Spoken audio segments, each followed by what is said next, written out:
Alright, so our side duties are still going to be posted out at the doors. You should still be checking them off after you do them.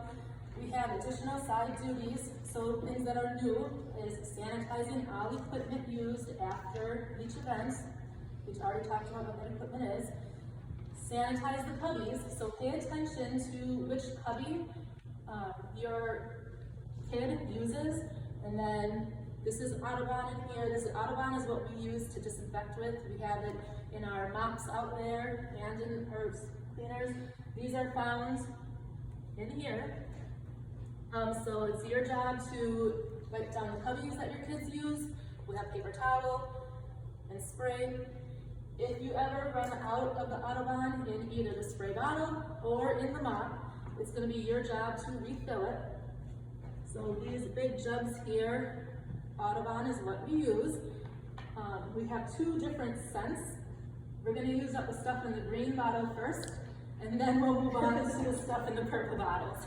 Okay? Will smell better? So we just don't have every overwhelming with all these different clashing smells. So finish the green bottle is eucalyptus.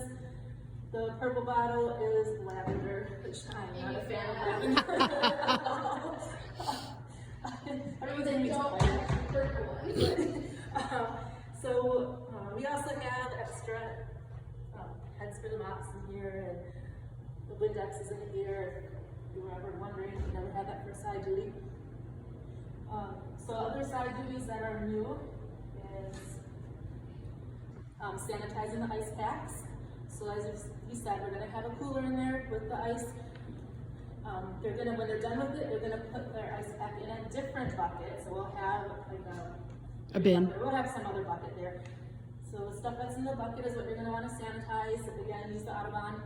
And then after you sanitize it, grab all the ice packs and put them back in the freezer. So if that's your side duty, make sure you put it back in the freezer at the end of the night so they're ready to go for the next day.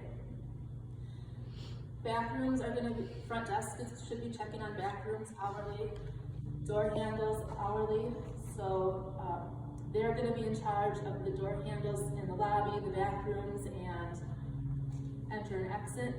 We are in charge at the end of the night for the ones that we would use. So we're going to say the door in the workstation, but then we're going to try to keep as many doors open as we can to limit touching of things. But if for some reason that door is shut, we have to clean the handle. We'll also do the emergency exit one. I know that is usually used by people taking out the garbage, but we do garbages too. So those are going to be the ones we're in charge of. And what are we spraying those doors with? Use the Audubon. Audubon? Okay. Yep. And then door handles, refilling the spray bottles and mops.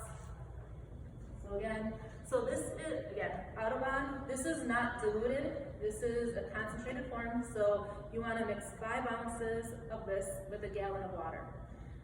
This is a gallon right here. This is not the same size. Same with the mop over here. Definitely not the same size as a gallon. So you don't need to measure it to the 5 ounce mark. I would put it, so here, I would probably, so these are 5 ounces is right here, it's labeled. You probably only gotta go up to the halfway point or the lip right here. So when you're refilling it, just pour a little in, go to the bathroom, mix it with the water. These just twist off, super easy. These ones, there's a button that you push, you pull it out, refill it, and then push it back in. What else? Oh, hand sanitizer. If you run out of the hand sanitizer, it is in the office. So just go and refill those. Right now we have 4 of these water bottles or spray bottles because I really don't think we're going to have more than 4 coaches working at a given time. But if you do run out, that's where the hand sanitizer is found. Vacuum cleaner is also in the office. For those of you who've never vacuumed as a side duty before, if you get it as a side duty, every single time you are done vacuuming, it is your responsibility to push this gray button, take the canister out, walk it over to the garbage can, press the other gray button to release it, and then you close it and put it back in. You can teach my husband that. If you do not do that, it clogs up. It is not easy to empty, and I will hunt down whichever coach didn't do Who's it. me? I Because that's my vacuum. I will hunt down whichever coach did not empty it and make them dig the stuff out themselves. You get a stick and it works good. It is not fun. Just empty it every time you use it. Solve the problem. Our vacuum gets full real quick. We lost those. It's like you vacuum the floor one time. We have 3 Dysons. Stop. I think that covers everything with the side. And that vacuum cannot be used in the chalk area ever. We don't have chalk. I'm just saying. Because I see chalk in it. Any questions about side duties? Okay. Do we have to do anything different in the bathrooms? Are we doing something like wiping counters? That's front desk. Okay. Front It desk. says is- after we go to the bathroom, do we wipe it down? Yeah, what about the coach's bathroom? Yeah, we could. I mean, just Dry it? Dry the sink out? That would be helpful. yeah. Do you think that maybe you should like mark cubbies, like use this cubby, like have 3 marked, and so then we just are only doing those 3? We could. That's a good idea. Yeah, we can mark it. That's a really good idea. What are you gonna mark it with? A sticker. I don't know, just You like could just put taste down. Yeah. something like put your stuff here. I don't know. Yeah. Put a picture page. Well, that's a really good idea like that. You could give each kid, because how many kids are gonna be in this gym at a time? Like I said, 3. Only 3 classes. Yeah. So then If you that could even does run. put each kid's name on for every. Well, we don't want to put their name. You could Yeah. do like, use this cubby, use this cubby, use this cubby, Yeah. so that they're like spaced out. Yeah. Restocking, so if you are refilling any of the products and notice we're running low, buy the side duty checkoff sheet. There's also gonna be another checkoff sheet. Just make sure, write down what we're running low on. So we can get more ordered ASAP. So if we are down to like the last bottle, we got 3 bottles of this right now. When we get down to only 1 bottle left, you know, let me know so I can get more ordered. Because sometimes it's not easy to find this stuff, so the sooner I can start looking, the more likely we will have more going forward. Any other questions about that? And just to kind of give you guys, we're wrapping up here, but just to give you a little idea of what the families have been receiving, I sent out the training video last night. A week ago, they sent out, was it a week ago? We sent out the guidelines, these guidelines were sent out to them about a week ago. Then we sent them a survey telling them to, you know, review the guidelines. We wanted to know how likely they were to come back, so we could get an idea of how to create a summer schedule. Then they got sent the video. Tonight, they're gonna be getting sent a parent letter, which we'll talk about in a second here, and then, well, and then we're gonna start registration. So everyone that is coming back for summer is gonna have to re-sign the waiver, because we've added a COVID clause into the waiver. And then the waiver is, they can do it online, so when they register, Debbie's gonna email them the waiver. We prefer to do as much paperless as we can. So that's one of the different changes.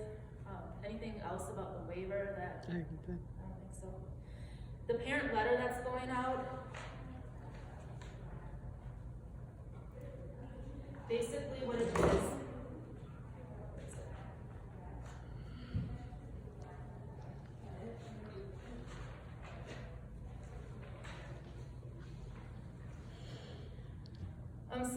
so it says, get ready, get set, let's go. And then anyone who was enrolled in March when we quit, they're getting this letter. All their accounts were put on hold. And then for the month of March, they missed out on 2 weeks of what they paid for. So what we did is we gave them a credit for the 2 weeks that they missed out on. So when they come back, they will use that credit to pay, and then as soon as that credit is used up, then their account will be billed. So if whoever comes back in June, we're starting at the 15th on June, that gives them 2 weeks, so they'll use up their credit, then they'll be charged again for July. So that's when most people that are coming back right away, they're not gonna be getting charged until July. In the past, we always billed the last business day of the month. We are now changing that to billing on the 25th of the month. So you might have some parents asking you about that. We don't need to tell them why we're doing it, but the reason why we're doing it is because, you know, we had some accounts that would be declined. And so this way, at the start, we have a whole week to get them enrolled for the next month. So that's why we changed the date. They don't need to know that. But if a parent asks you, why was my account billed? You know, I thought it was the 1st of the month. We changed the policy to the 25th. So this letter is also stating, we're sending out with the letter, we're sending out the guidelines again, we're sending out the video again, with links to all of that. We're giving them 4 different options of what they can do with their credit. Option number 1 is resume programming June 15th. Option 2 is to use their current credit for a summer camp. Option 3 is to sign up for a one-on-one clinic. Again, we're hoping for the people that are a little bit unsure to help get them in the door. And option 4 is to postpone their re-enrollment for a later date. They have until June 8th to let us know what they want to do. So hopefully by June 9th, I will have a better idea of what our schedules are going to look like. Obviously, not everyone's going to register right away. We've always had some people that wait until the day of to register, but at least we'll start to get an idea of what our classes are going to look like.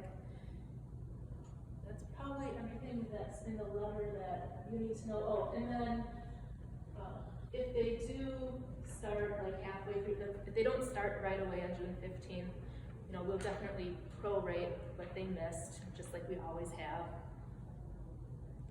Any questions about what the information that the parents are getting?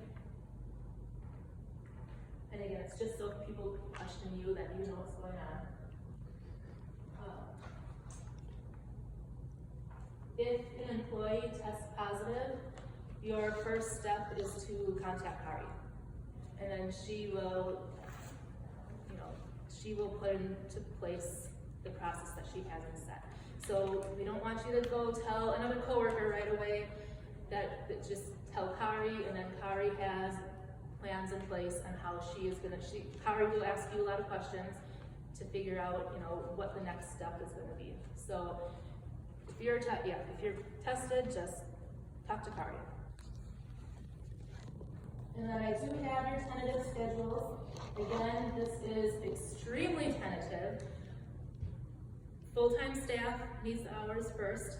So there's a lot of days where we might only have 2 coaches scheduled on a night. It might come down to only having 1 coach working that night, which is why we're keeping the coolers in the gym for ice. And I mean, we want everyone to have hours. We want to have our programs full again, but it's probably going to be a slow start. So, you know, I'm giving you all of you has 1 shift during the week, and if more things come up, we can definitely keep adding classes. If we have a wait list for a class, we are going to open it up and we'll give everyone more hours.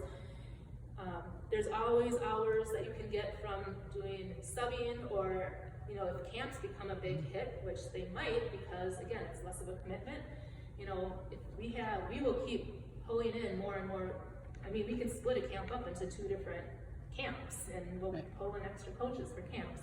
So, you know, these schedules are just extremely tentative right now, and we are going to do our best to get everyone back in here working as soon as possible.